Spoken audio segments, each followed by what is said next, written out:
Ma'am, shall we start? Ma'am? 2 minutes, ma'am. Ma'am, 2 more minutes, ma'am. We'll wait for 2 more minutes, then we'll start, ma'am. Thank you.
Ma'am, shall we start?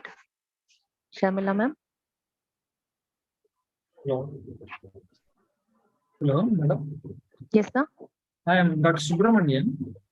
Good afternoon, sir. Good Welcome, sir. afternoon. Welcome, ma'am. May I audible? Yes, sir. You are audible, sir. Yes, thank you. Okay, sir. Nandini?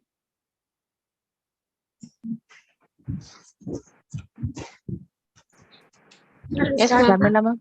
Sharmila, ma'am, shall we start?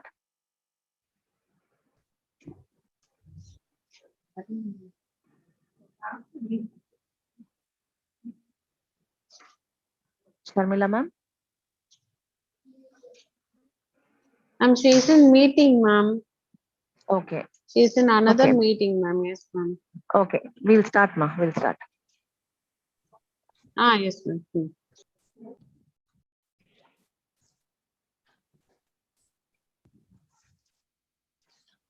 Good afternoon to the respected dignitaries, resource person, faculties, and all participants present here to the 6th session of 5-day International Online Faculty Development Program 2023, organized by Tamil Nadu Teachers Education University, in association with Dr. MGR Educational and Research Institute. I welcome all to the session with the quote of Dr. APJ Abdul Kalam that the purpose of education is to make good human beings with skill and expertise. Enlightened human beings can be created only by teachers. So it is my pleasure to call upon Dr. P. Subramanian sir, Assistant Professor, Department of Educational Planning and Administration, Tamil Nadu Teachers Education University, to give a brief introduction about our resource person, Dr. Rana Pratap Singh sir, Assistant Professor, SRT College, Jharkhand, on the topic Assessment Techniques for the Attainment of COS and POs. Sir, please. Thank you, madam. May I audible? Yes, sir, you are audible. Thank you. Thank you so much. My warm good afternoon to all gathered here. It's myself, Dr. P. Subramanian, Assistant Professor and Director of Center for National and International Academic Collaborations of Tamil Nadu Teachers Education University. It is my great privilege and it is my great honor to introduce about our vibrant resource person, Dr. Rana Pratap Singh sir.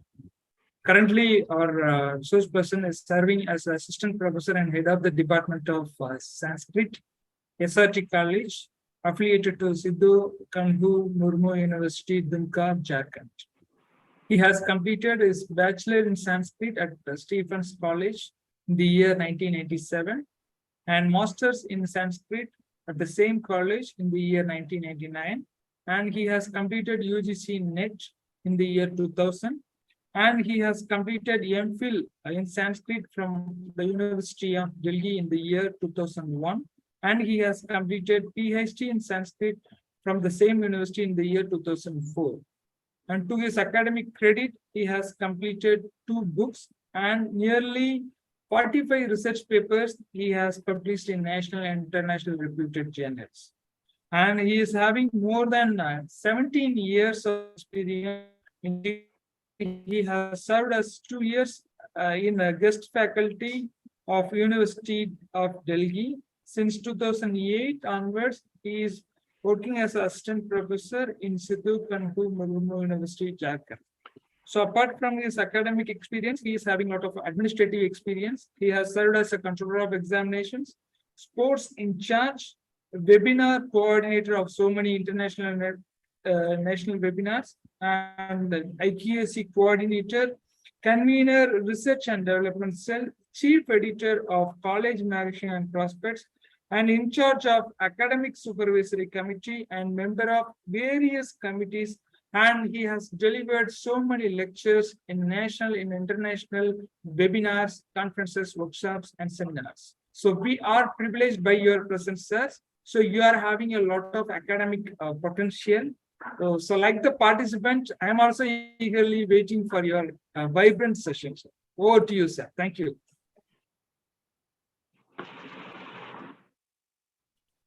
Thank you, sir. Thank you, sir. It's our pleasure to be present in such a scholarly resource person session today. Now I'm handing over the session to Dr. Rana Pratap Singh, sir, to present the topic assessment techniques for the attainment of COs and POs. Sir, please, sir. त्वमेव माता च पिता त्वमेव त्वमेव बन्धुश्च सखा त्वमेव त्वमेव विद्या द्रविडं त्वमेव त्वमेव सर्वं देव देव.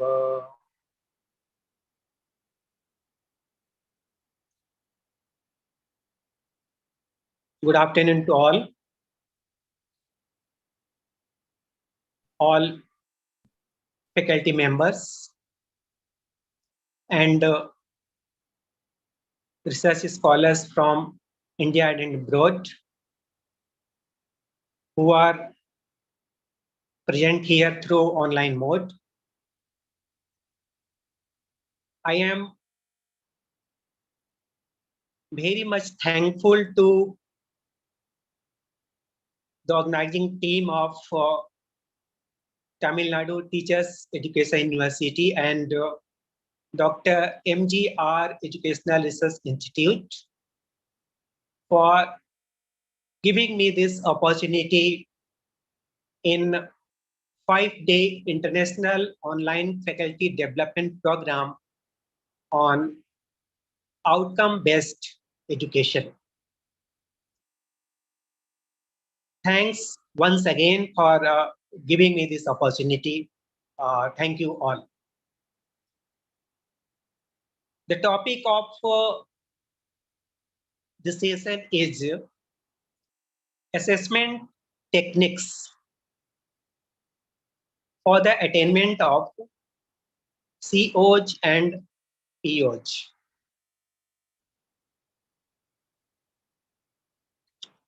So before start the topic, first we should look back of our prestigious past and the prestigious background of our knowledge system and education system. Then I will come to the today's session topic. everyone has the right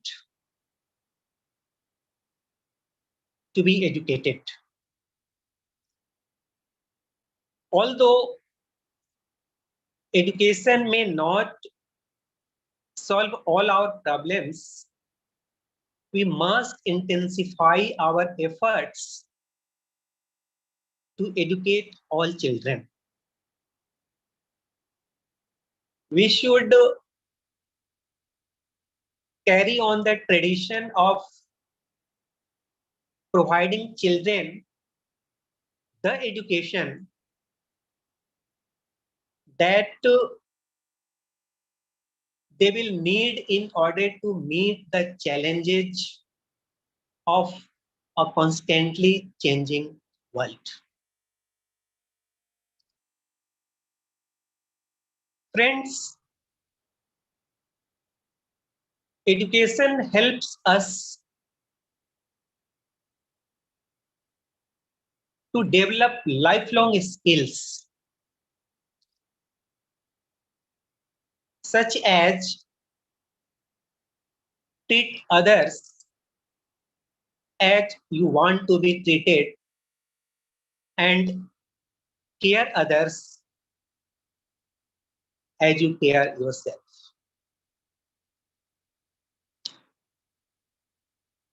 Ancient education system was for a long life, imparted through the oral lesson,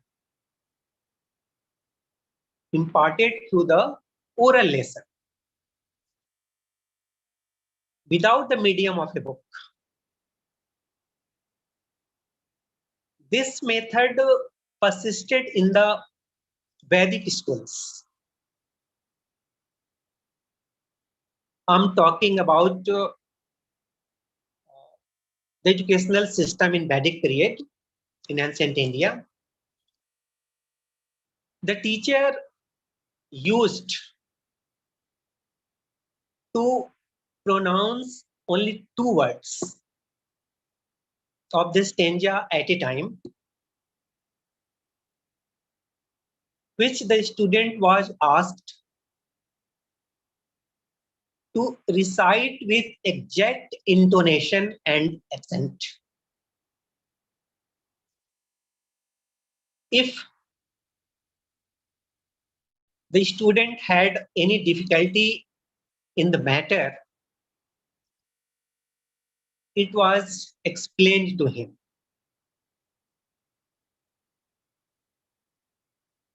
We all know that India has a rich tradition of learning and education right from the antiquity. These were handed over generation to generation, either through oral or written medium.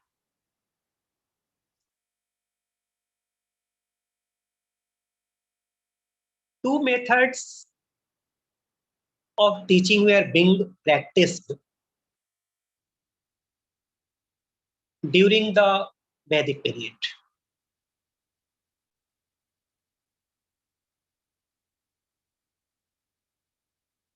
The first method was oral,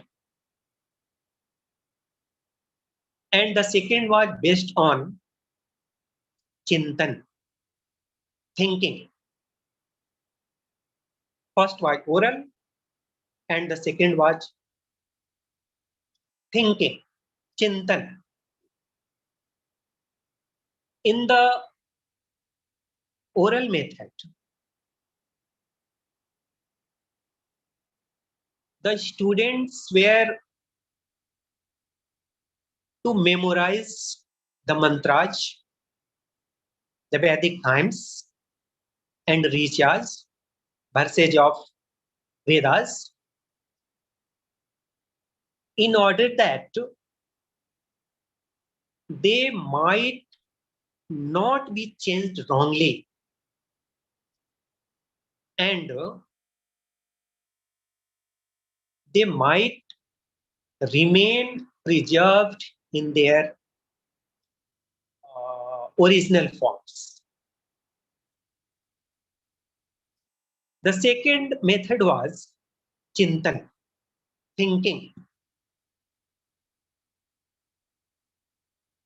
Thinking method was another part of the teaching method.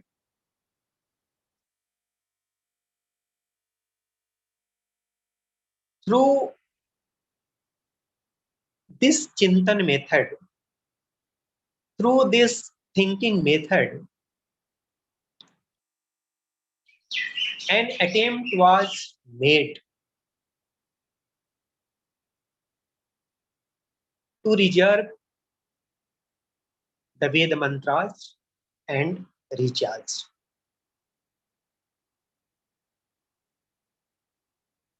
Learning in ancient times had to be at the tip of the tongue.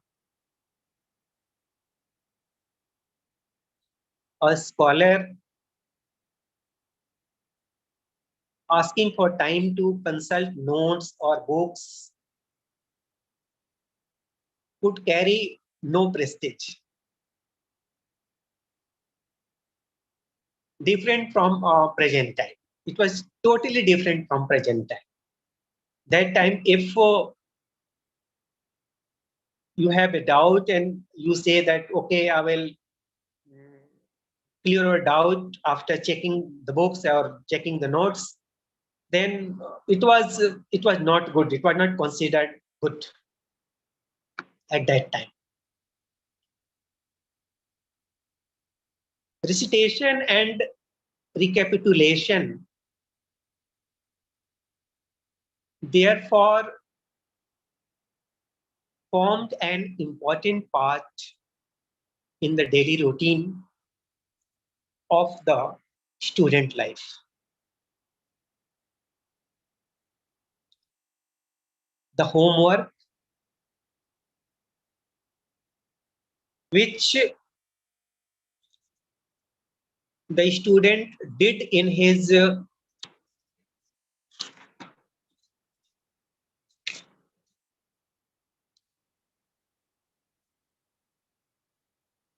spare time did not consist of written exercises. It merely amounted to the recitation and recapitulation of lessons learned already.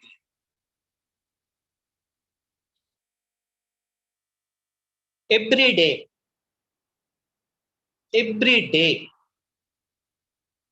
student was required to spend a part of their time in the ashram, you can say in the school.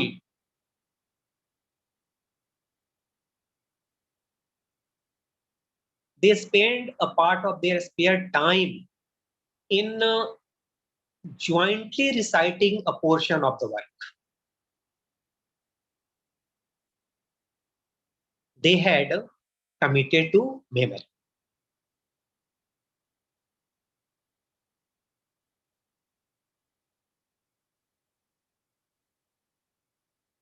When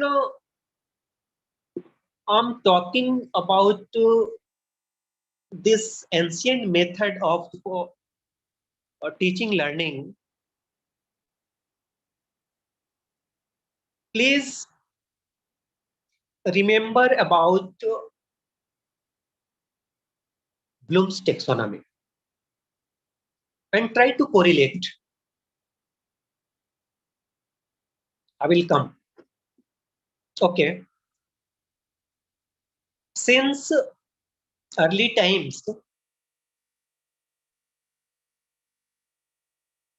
debates and discussions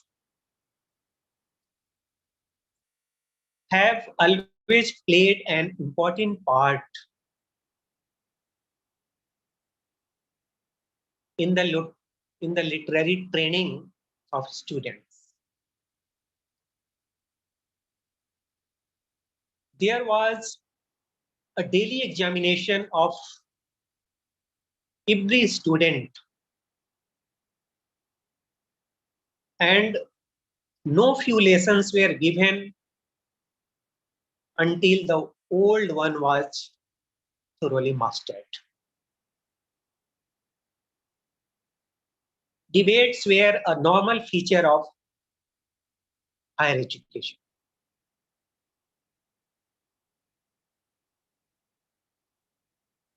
Debates were related to higher education. Three methods of learning were Shravan, Manan, and the third one was Nididhyasa.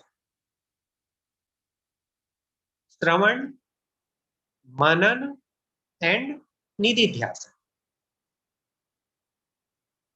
Fine. What is Shravan? Shravan, listening. Listening through our ears. Shravan means knowledge heard.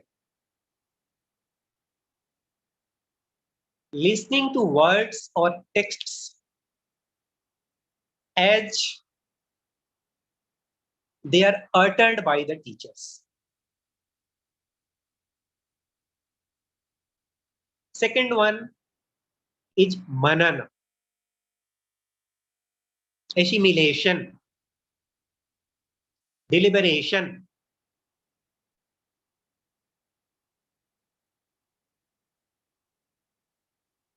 Reflection on the topic taught.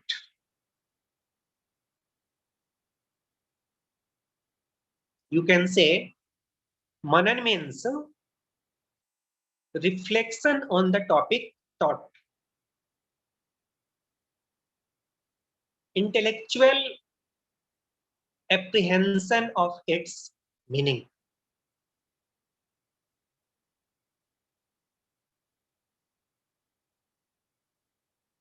The third one is Nididhyasa. Nididhyasa.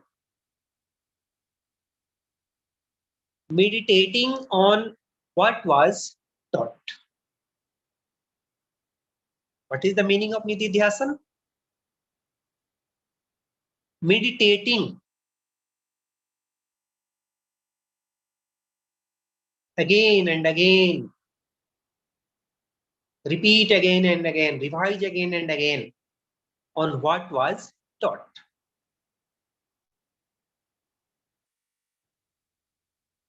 Complete comprehension of the truth.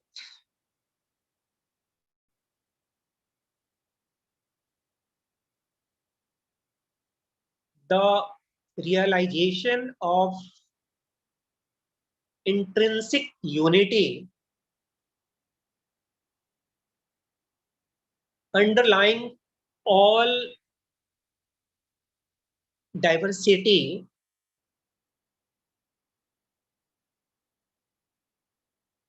realization of the self.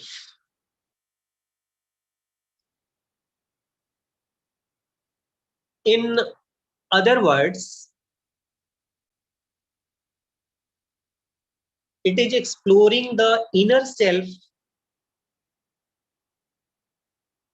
by the power of meditation, and that is education.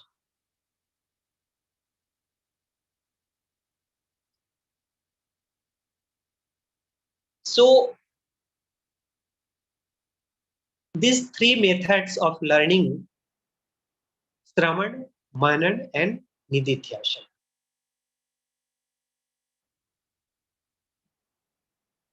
In the ashrams,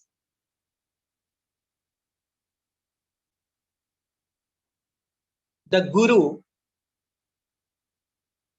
the teacher, the instructor tells his students Tattvamasi.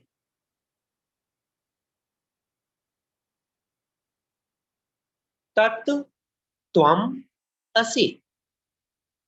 Here, Tat means Brahman, Brahma, the supreme power.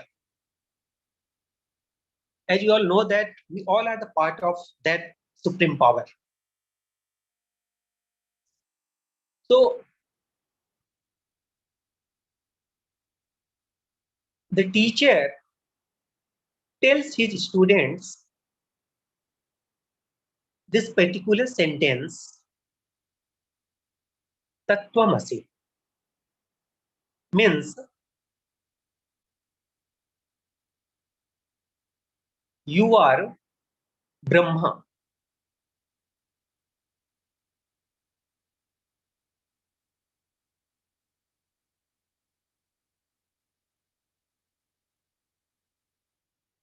This sentence is heard by students.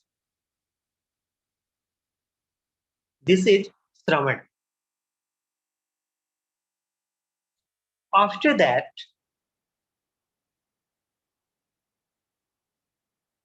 students start Manan,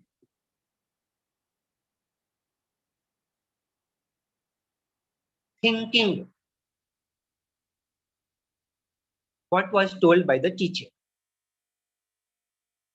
Tattvamasi, Tattvamasi.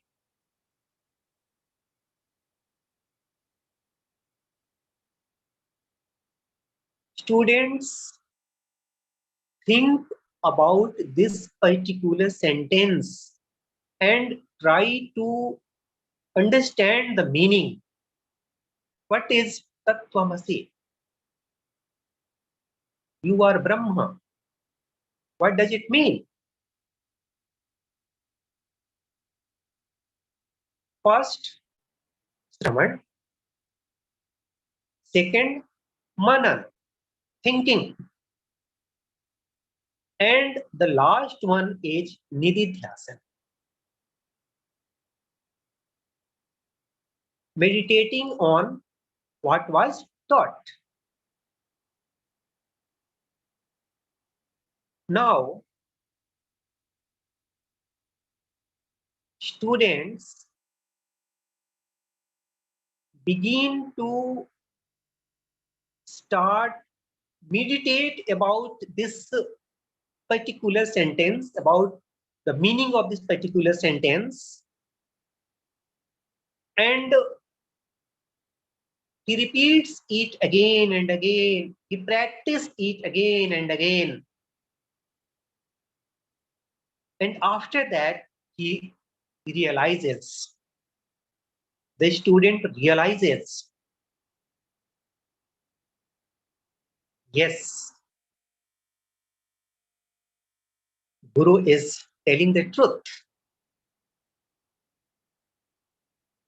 And after meditating again and again, practicing again and again, the student realizes that, yes, I am Brahma. So the sentence starts with, you are Brahma, and ends with, yes, I am Brahma.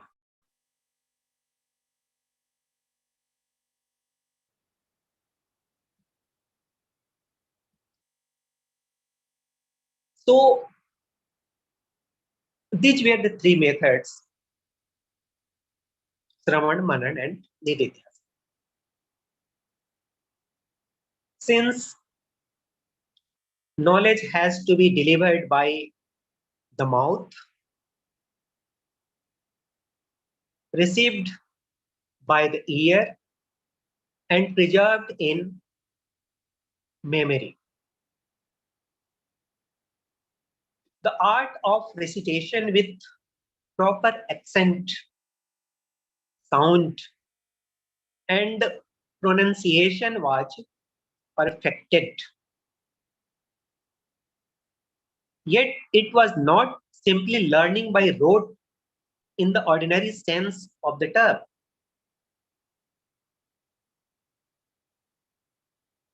Learning by heart without conceptual understanding was considered worthless.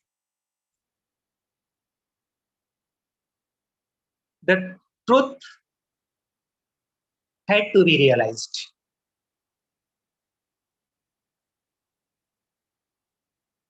The truth had to be realized. So, what is truth?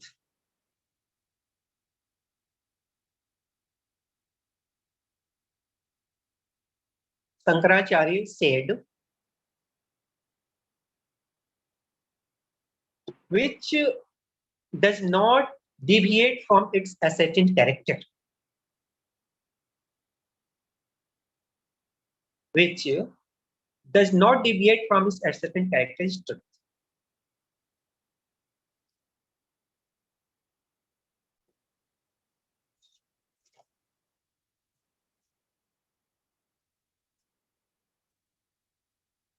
So,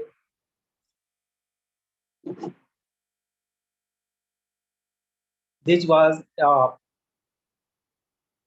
brief introduction about our glorious past and ancient and traditional knowledge system of our country, especially in Vedic.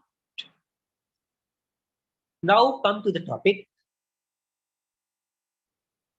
assessment techniques for attainment of COs and POs, course outcomes and program outcomes.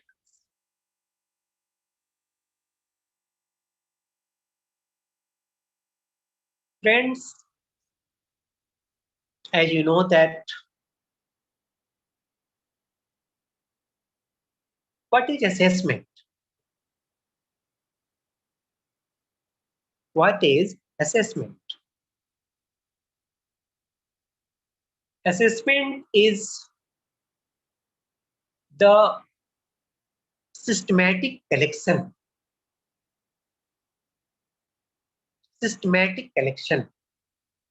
and analysis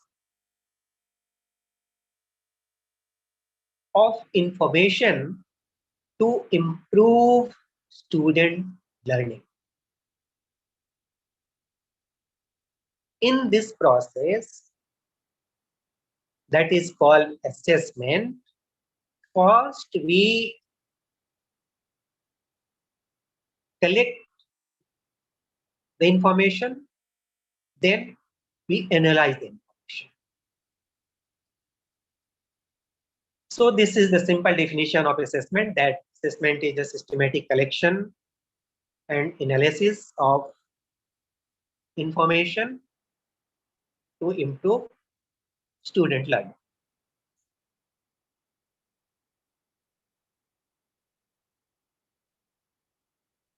Defined in this manner, assessment asks you to think about the following questions. Number one, what should students be learning and in what ways should they be growing? Number two, what are students actually learning and in what ways are they actually growing? And question number third, what should you be doing to facilitate student learning and growth? Assessment is a part of learning. It is an iterative 4-stage information feedback process for setting learning goals and objectives, and then gathering, interpreting, and applying outcomes data from courses, programs, or entire curriculum to improve student learning. 4 stages of assessment learning cycle. They are: define, measure, compare, and redesign. I repeat, these 4 stages are: define, measure, compare, and redesign. First, define intended learning objectives.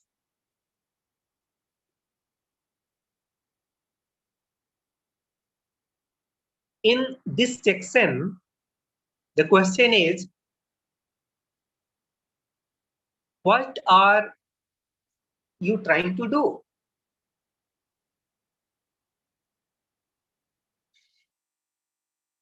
The second stage is measure.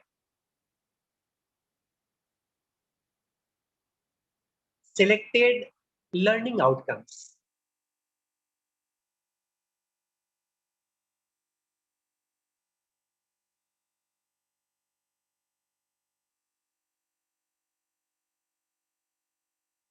In this section, the question is,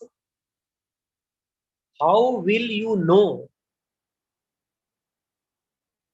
if you are successful? Stage number 3, compare outcomes with the intended objectives.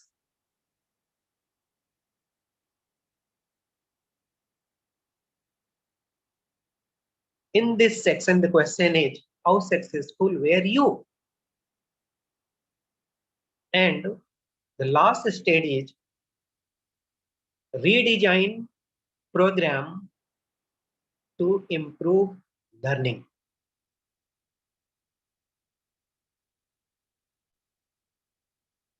Program assessment begins with a clear articulation of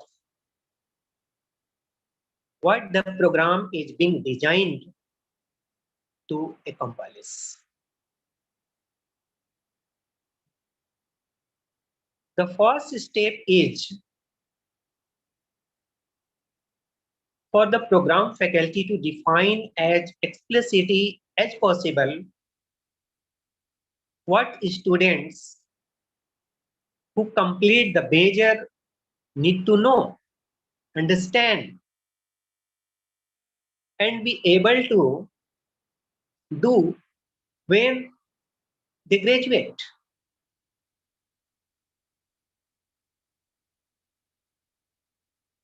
Focus first on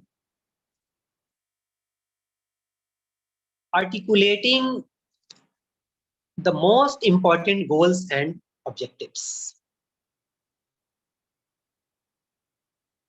Then you can begin to start thinking about how can you assess how well they are being met.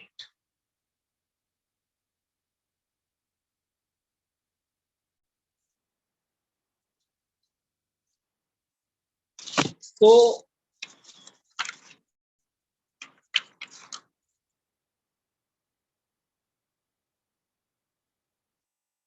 program assessment is a systematic way of monitoring whether students have actually acquired the skills, knowledge, and competencies intended by their programs of study.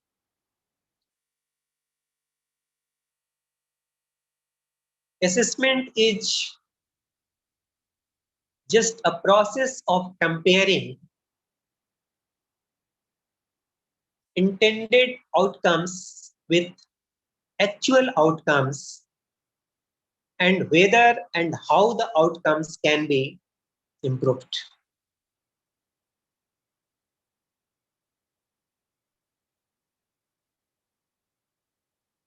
The main purpose of any program assessment process is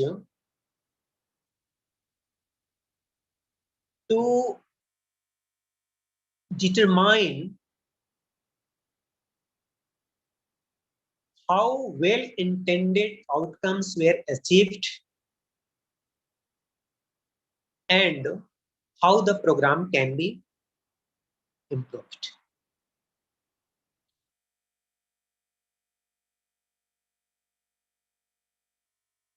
Program objectives are brief, clear, focused,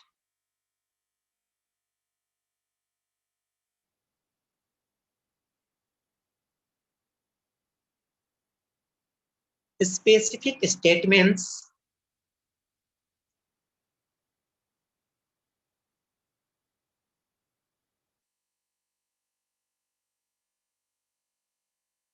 each objective can be linked directly to one or more program goals.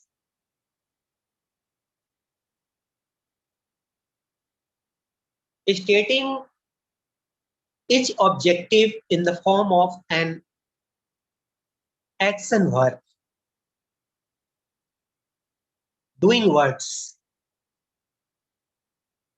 combined with a description of a very specific ability helps translate objectives into observable abilities or behaviors students can actually demonstrate and faculty can actually measure.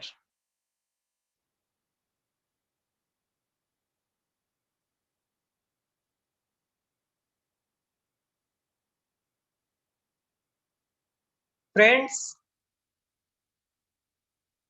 program assessment must document two kinds of learning outcomes. Number one, basic mastery of fundamental knowledge and abilities. And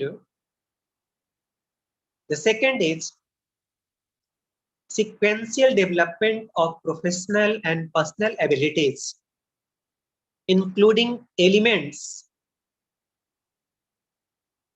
which foster effective development, such as volunteerism, internships, field-related employment, experiences, collaborative learning experiences, interaction with faculty, and other experimental mechanisms. Now, we will discuss about challenges to assessment techniques.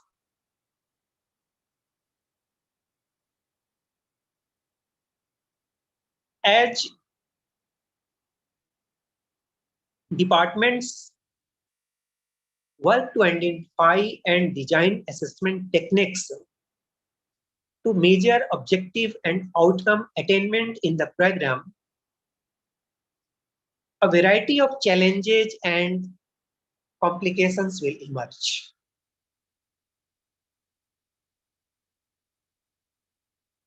Then what should you do?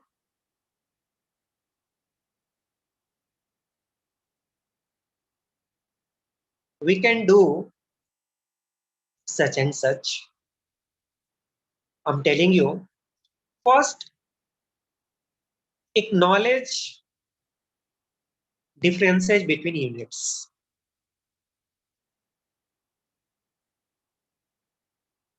Even programs within the same department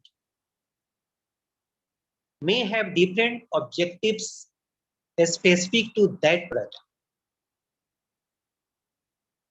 Assessment measures that work well in one unit may not be as successful in another.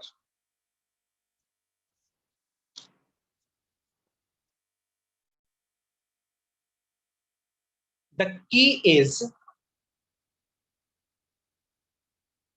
to design or identify assessment techniques that are specific to the objective that you are assessing. Next, allow time. Allow time for mistakes and for ongoing faculty input and discussion. Pilot projects are excellent ways to try out new techniques to see how well they assess the objective or outcome you are trying to measure. Encourage and set time aside for faculty meetings to discuss assessment techniques and methods so that faculty both invest in the process and see how assessment is connected to the learning that goes in their classrooms. The next one is tie the assessment methodology and instruments to the purpose of the assessment.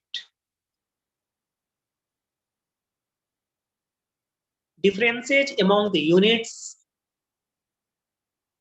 and the need to experiment are only two challenges you may face. You will also want to avoid the common error of designing or identifying an assessment technique. Then, fitting a purpose or objective to it, it should be other way around.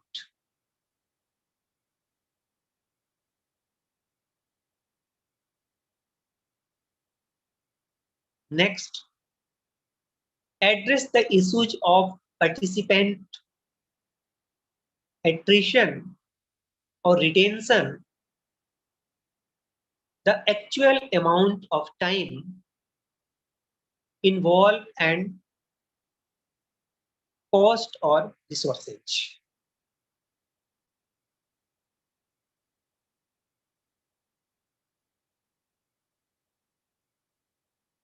Longitudinal studies are particularly vulnerable to these challenges. Any effective assessment plan will acknowledge these challenges and incorporable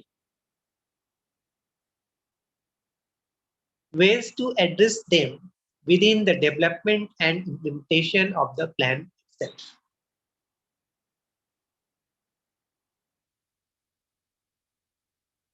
When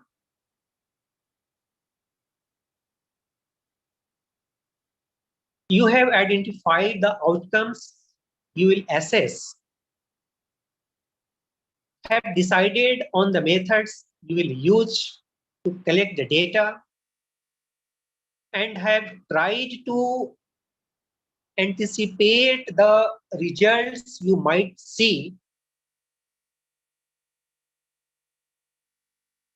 it is important to link these components together to most effectively articulate and operationalize your assessment plan.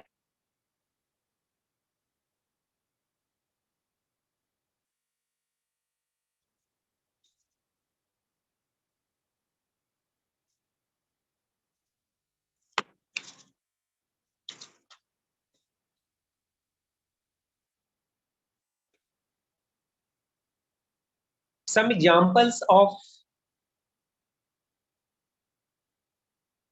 linking outcomes.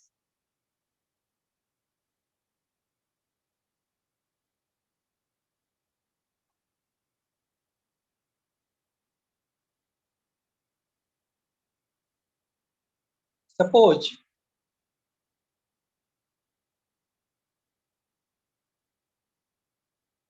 program objective through cognitive knowledge.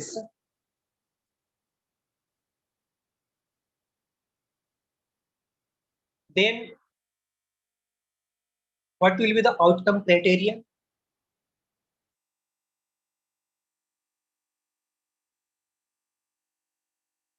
What will you assess?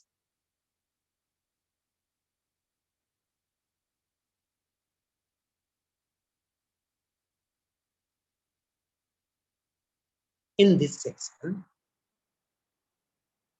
students will be able to demonstrate mastery of basic knowledge relevant to the field.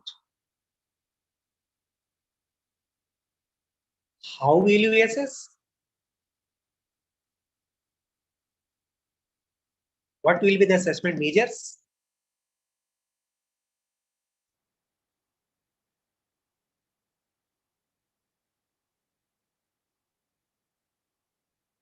Several standardized test items on existing exams. When will you assess? The answer is all these. And what is the use? The use is by curriculum and instruction as determined.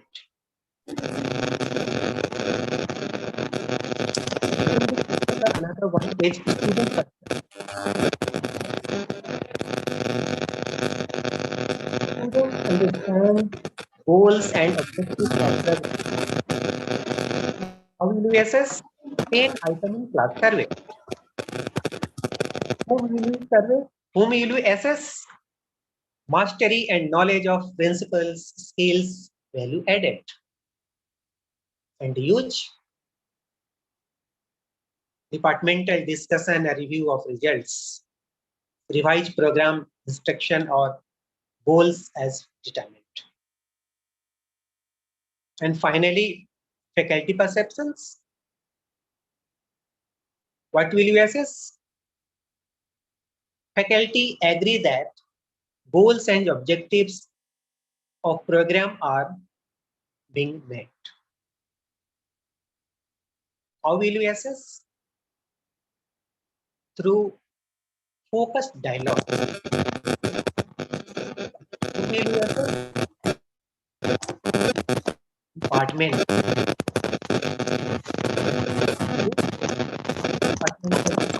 Review of results.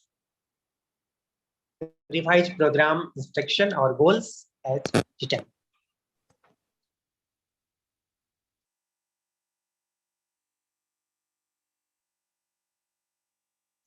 Now,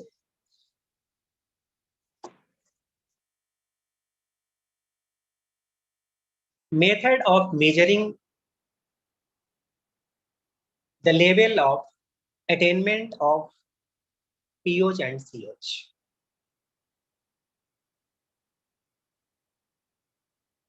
To understand the degree to which the components of the teaching learning evaluation process in education succeed in creating opportunities for enhancing higher order thinking skills through practice.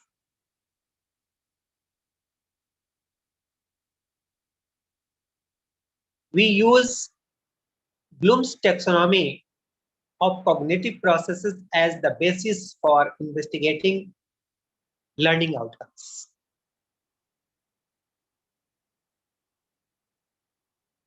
So, we adapt outcome-based education methodology to improve the quality of education. One of the important criteria is about measuring the attainment of COs and POs had to be formulated according to the particular program.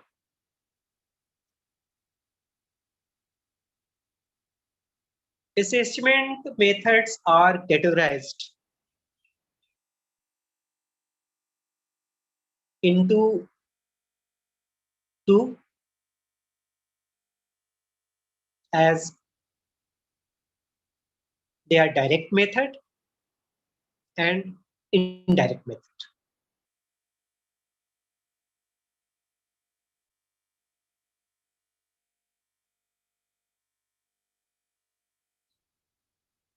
These are two methods to assess course outcomes and program outcomes. The direct method display the student knowledge and skills from their performance in the internal assessment tests and semester tests. The indirect method is done through students' feedbacks and alumni surveys, which reflects their views on students' learning.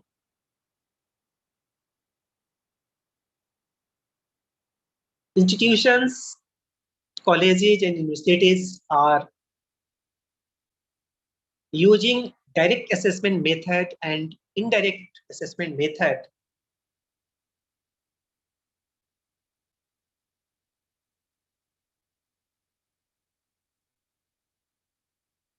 are considered for 80% and 20% respectively, most of the places. Internal test assessment and end semester examination assessment are considered with the weightage of 20% and 80%. We conduct our internal exam and we assess our students, and the weightage is 20%, and the final university exam and the weightage is 80%.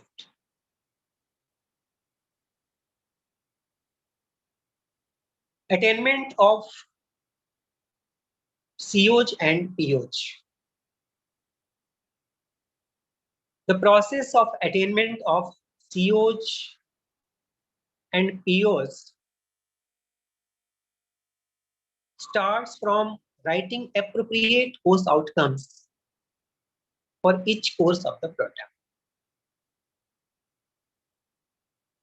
The course outcomes are written using action verbs of learning levels suggested by Bloom and Anderson.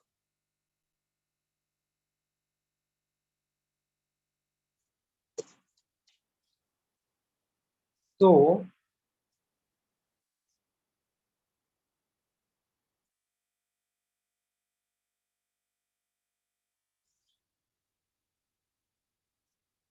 I think the Bloom's taxonomy, this topic has been discussed earlier, so we leave here and direct we come to the point that is assessment techniques. So here we will discuss about some important techniques for attainment of course outcomes and program outcomes.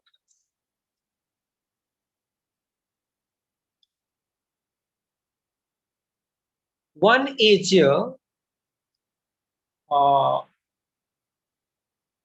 alumni survey. Alumni survey. Surveying departmental alumni can provide a wide variety of information about program satisfaction. How well students are prepared for their careers? What types of jobs or graduate degree measures have gone on to obtain? Starting salaries and the skills that are needed to succeed in the job market or in graduate study. These surveys provide the opportunity to collect data on which areas of the program should be changed, altered, improved, or expanded.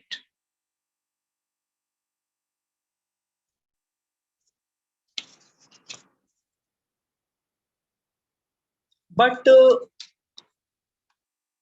this technique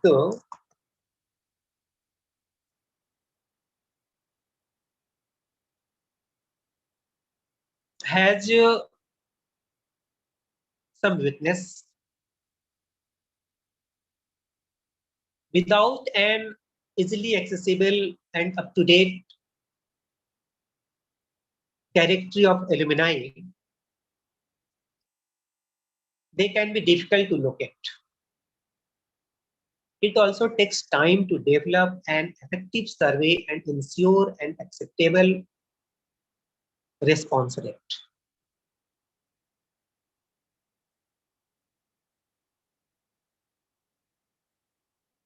Alumni surveying is relating on inexpensive way to collect program data for individuals who have a vested interest in helping you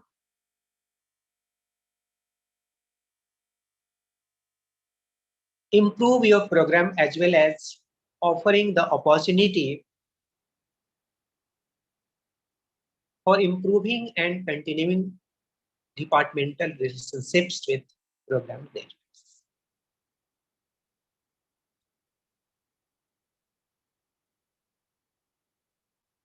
There is another technique, and that is content analysis.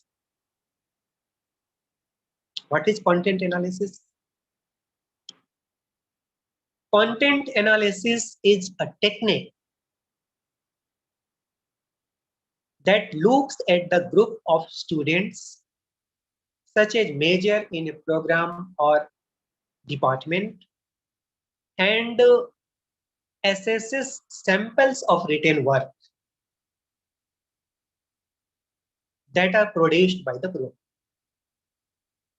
This assessment technique uses outcomes identified as important prior to the analysis or as the analysis process. For example, You might want to determine how well measures in your department write. To use content analysis to assess their writing skills, you will need a representative sample of the writing. Analysis may look at what students actually write or at the underlying measuring of their writing. Results are generally presented in written form, giving averages and examples of specific categories of outcomes. Primary trait analysis, which identifies important characteristics of specific assignments and assigns levels of competency of each trait, can be particularly effective in identifying student learning.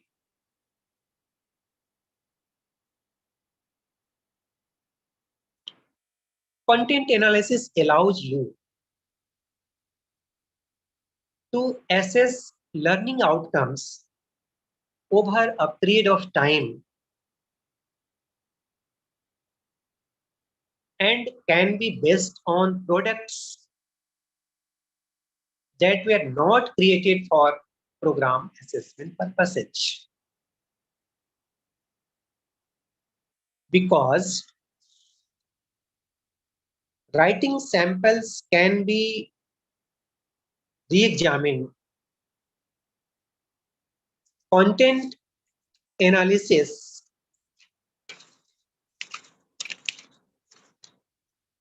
also makes it easier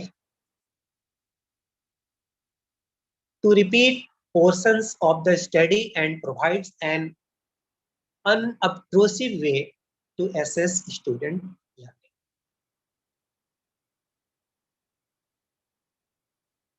Accuracy of the assessment is limited to the skill of person doing the analysis. Data is also limited by the set of written work and may not be relevant to technical skills valued by a particular field or measure that involve hands-on performance. Pre-testing coding schemes using more than one analyst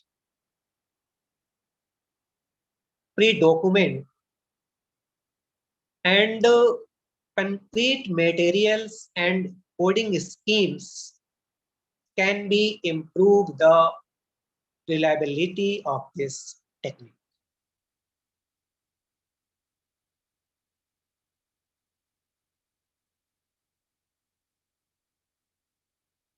Next, course embedded assessment. Course embedded assessment refers to methods of assessing student learning within the classroom environment using course objectives, outcomes, and content to gauge the extent of the learning that is taking place. This technique generates information about what and how students are learning within the program.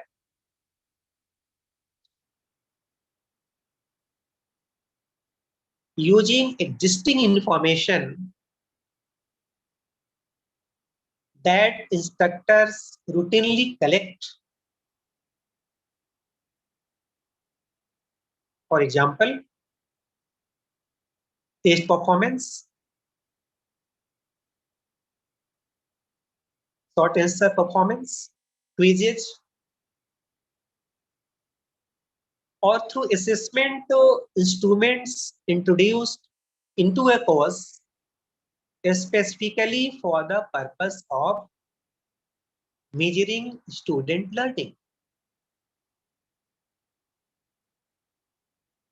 This technique of assessment is often effective and easy to use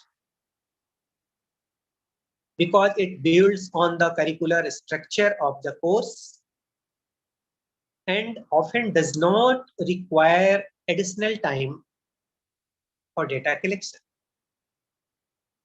Since the data comes from existing assignments and course requirements.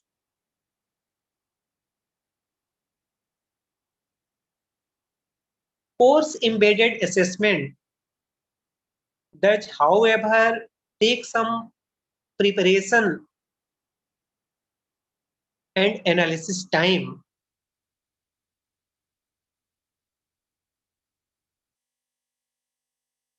And while well documented for improving individual courses, there is less documentation on its value for program assessment.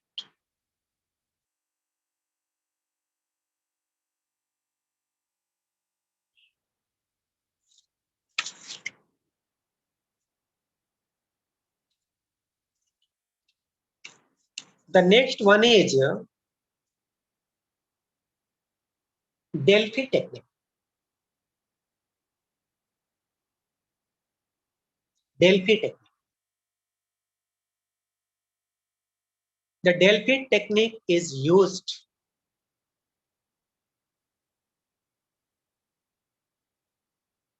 to achieve consensus among differing points of views.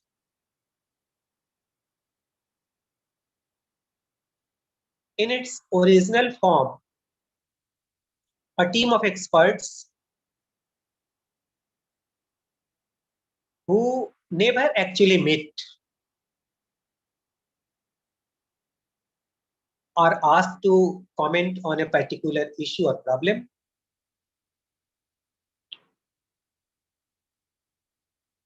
Each member's response is reviewed and a consensus determined. Any member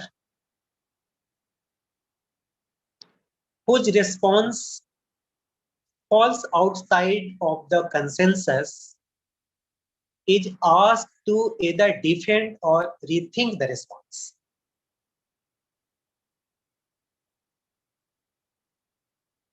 The anonymity provided by this technique offers more junior members of the team an equal chance to get their ideas out, as well as permits a challenge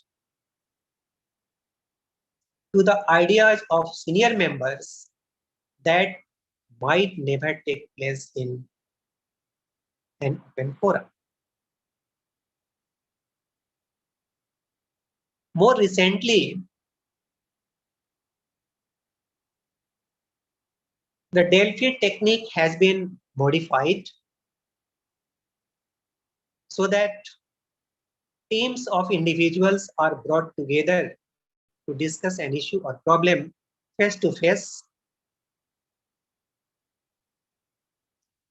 and together to discuss an issue or problem and reaching a consensus at the meeting. For instance, a team of faculty members might meet to review possible goals and objectives for their department in an effort to develop a set of goals and objectives on which they can agree.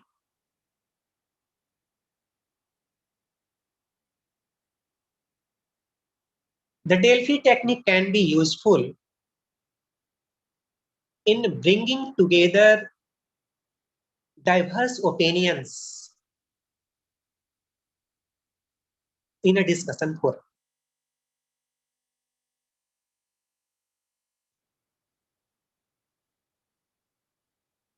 But this technique fails. However, when the facilitator lacks objectivity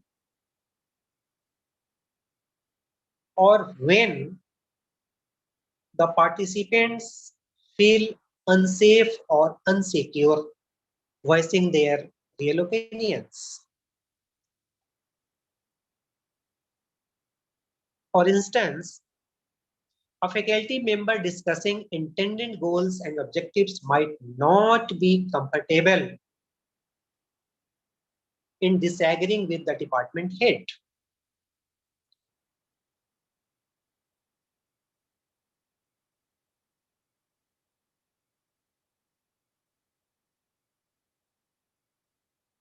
For this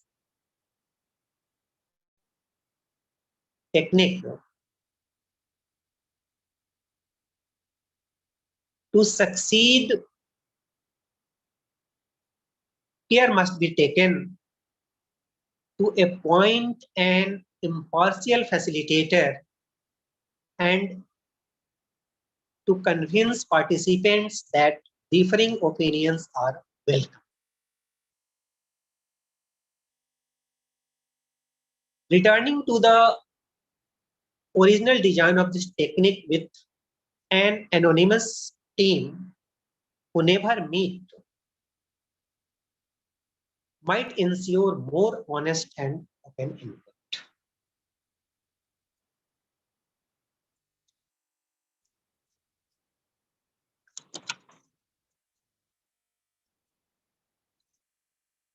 The next technique is curriculum analysis.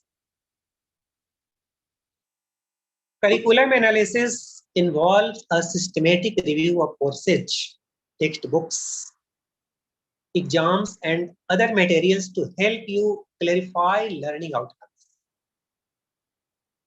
explore differences and similarities between course sections, and assess the effectiveness of instructional materials.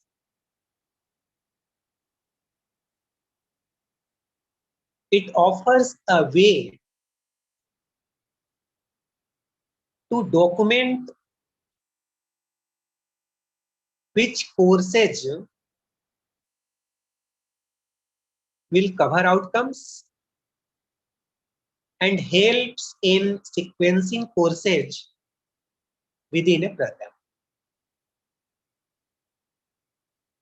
Using curriculum analysis as an assessment tool can be a valuable way of tracking what is being taught where. It can provide assurance that specific learning objectives and outcomes are being covered in the program. And can pinpoint areas where additional coverage is needed. This method, however, can be time consuming,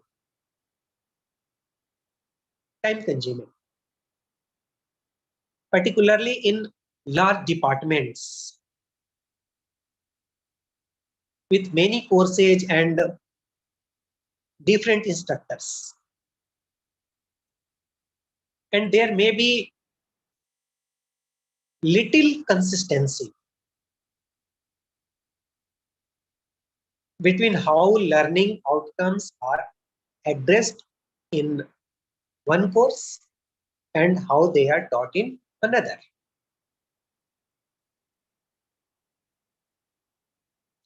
The next technique is institutional data. A variety of departmental and student data are routinely collected at the university level. These data can enhance and elaborate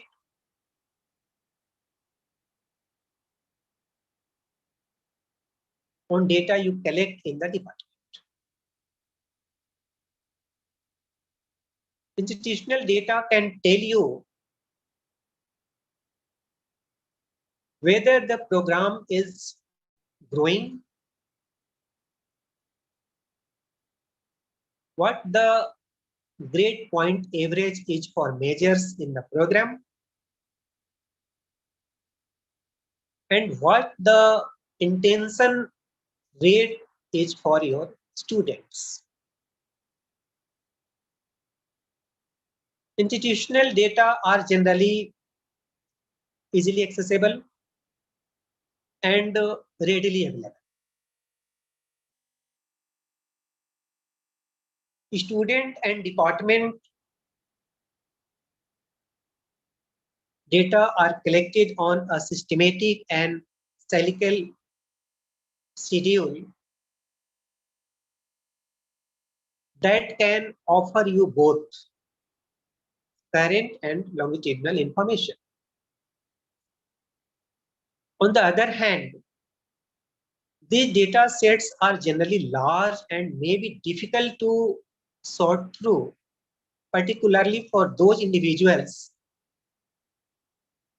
who are not used to working through large databases.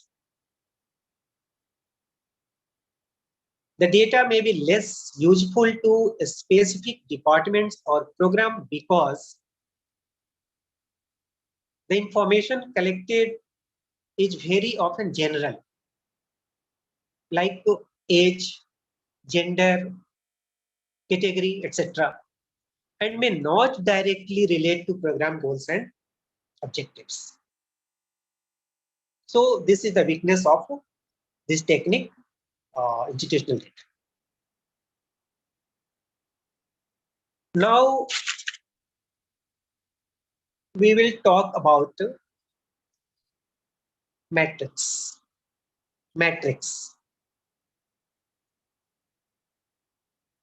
Basically, a matrix is a grid of rows and columns used to organize information. For assessment purpose, a matrix can be used to summarize the relationship between program outcomes and course syllabus outcomes. Course assignments or courses in a program or department.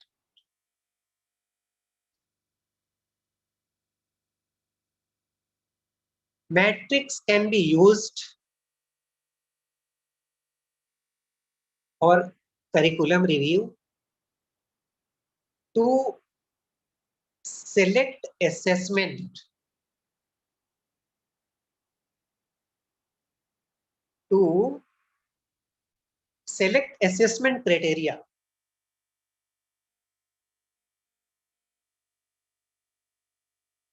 or for test plan.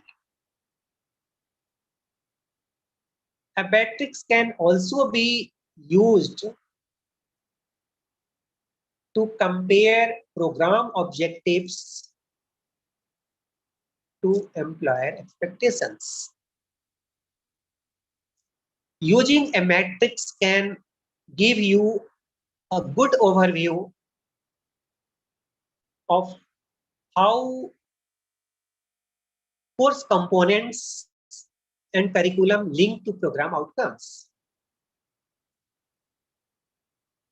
It can help you tailor assignments to program outcomes and can lead you to useful discussion that in turn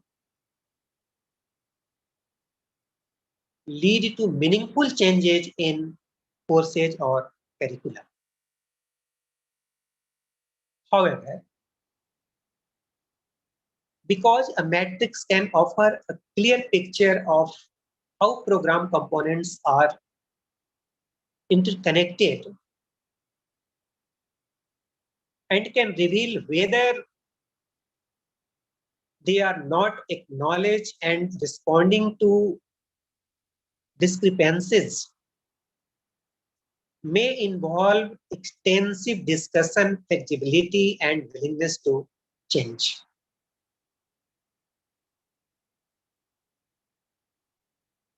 The another assessment technique is observations.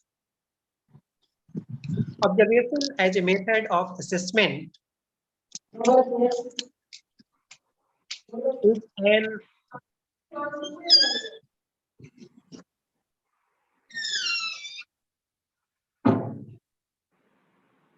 an obtrusive tool that can yield significant information about why and how students learn. You may choose to observe any relevant interactive event, such as class or social gatherings.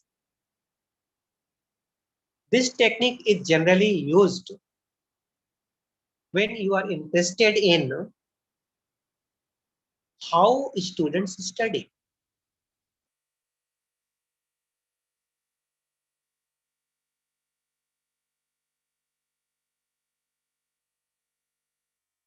Data collected through observation can be correlated with course grades and test scores to help provide further insight into student learning.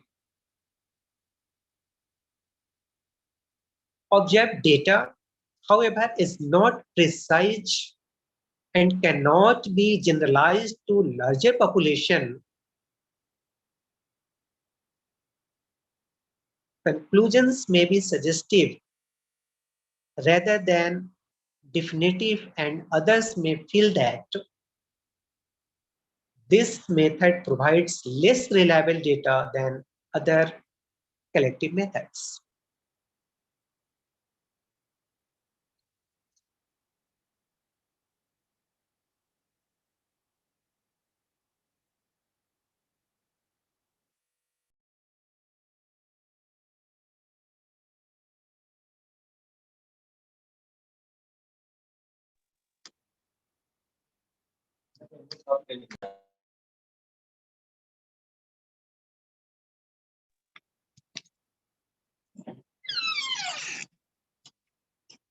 Thank you, sir.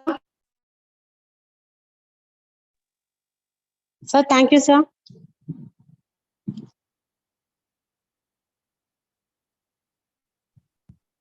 Thank you, sir. Thank you for your detailed and informational presentation.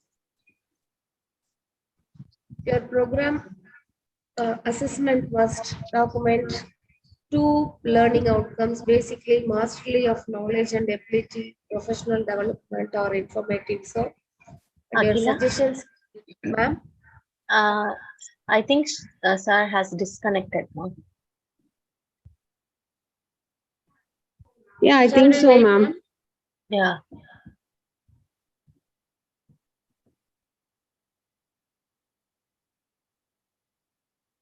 Maybe he has some network issues, I think. Okay, Wait for a ma'am, few we'll more wait. minutes. Yeah, then we will.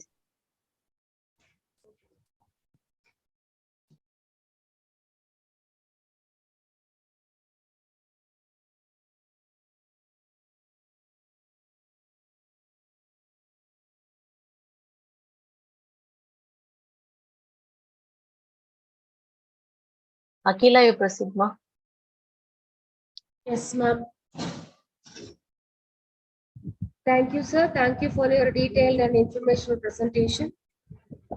Your suggestions for challenges to assessment techniques are elucidating, and your methods of measuring the level of program outcomes are informative, sir.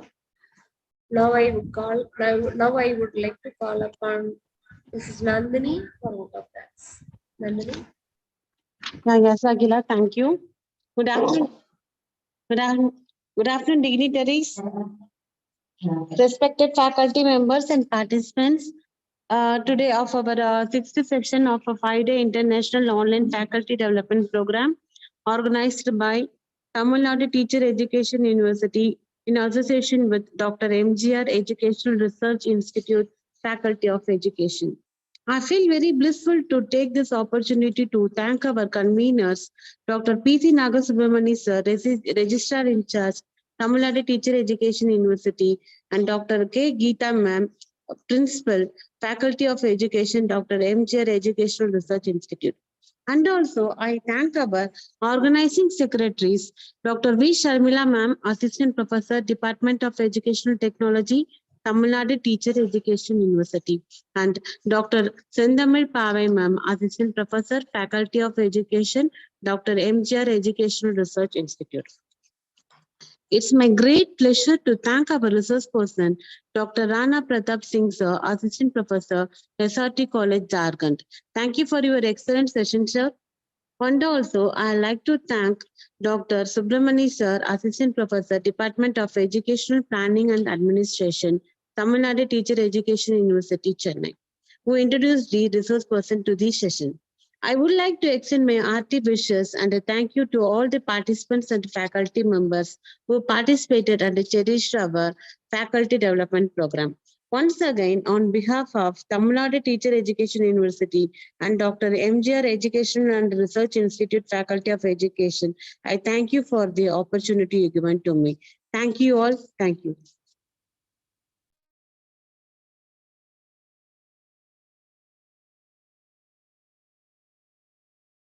Participants, the feedback link is posted in the chat box. You can avail it. Thank you. Thank you once again.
Dear participants, the next session will start tomorrow by 10:30 a.m.